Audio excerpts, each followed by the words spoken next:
Leaders will give you information, then we have to fight it from all corners, especially members of the fourth estate, by providing information to the public. The transport sector is in many ways the backbone of Kenya's rapidly growing economy, handling approximately 93% of all cargo and passenger traffic within the country. Further, road freight transport supports domestic and international conveyance of goods by road, thus playing a critical role to the economic growth and eradication of poverty within the East and Central African region. Whereas the gains and benefits of the transport sector cannot be disputed, it faces a myriad systematic challenges brought about by the endemic that is corruption. Indeed, corruption has contributed to high operating costs, reduced profit margins, inefficiencies along the value chain, and in extreme cases, injury or loss of life.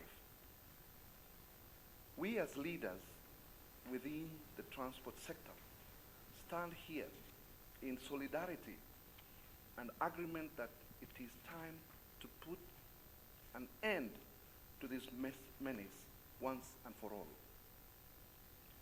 The culture of police bribery has become common practice amongst road users.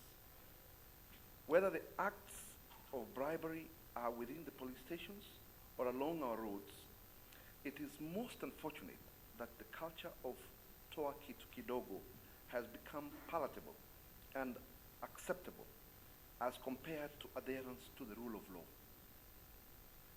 We ask all road users and vehicle owners to practice self-regulation and ensure that their vehicles meet all legal requirements and to formalize themselves with the Traffic Act and all other guidelines that regulate transport sector. This in itself will greatly reduce instances of corruption cases on our roads.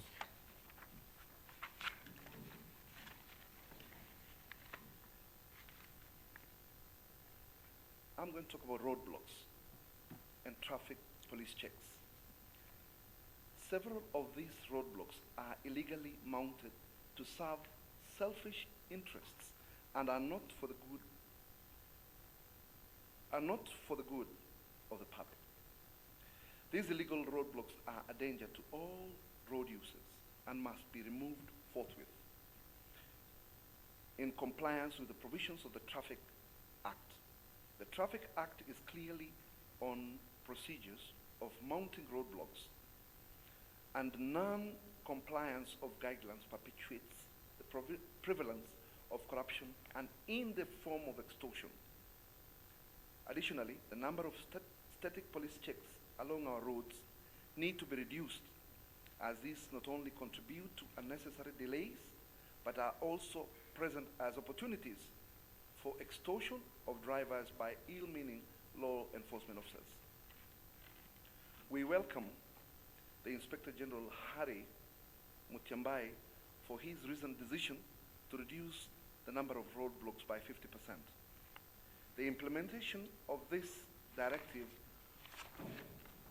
will have multiple wins, including increased efficiency of transport system and reduce the cost of doing business.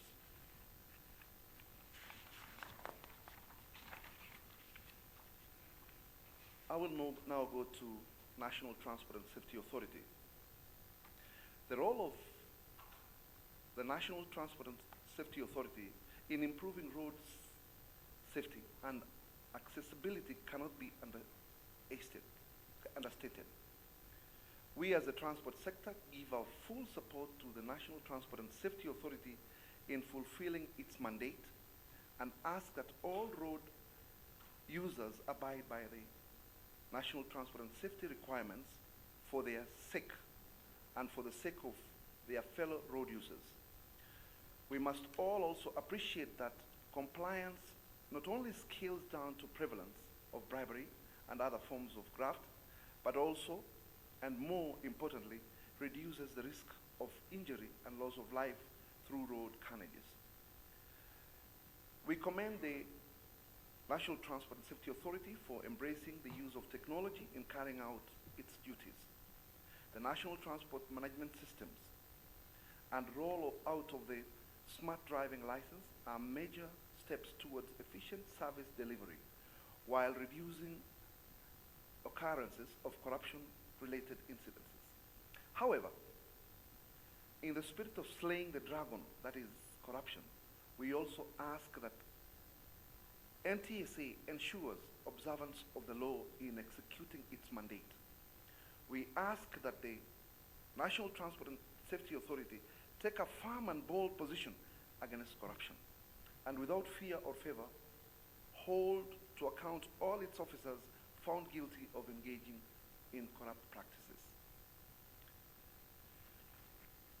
We further ask National Transport and Safety Authority follow strict guidelines in SACCO registration, which offer the SACCO shall only be registered if they have a fleet of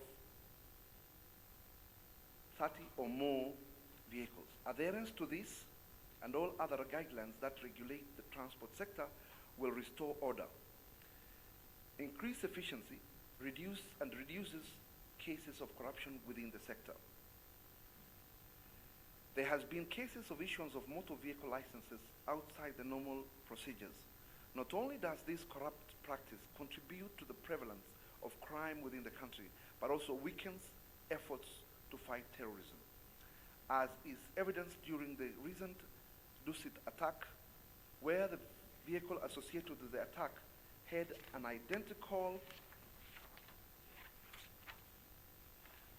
registration plate with other vehicles. We ask that the National Transport and Safety Authority tighten its belt in regards to the matter of vehicle licensing and ensure that double registration becomes a thing of the past. There have been cases of driving schools paying premiums to ensure that their students secure driving licenses. This unlawful practice has contributed to the increased cases of road accidents owing as unqualified drivers gaining access to our roads. We ask for the safety of all road users and for the sake of the fight against graft that NTSA ensures that no driving license is acquired illegally and that such licenses be acquired to accredited driving schools.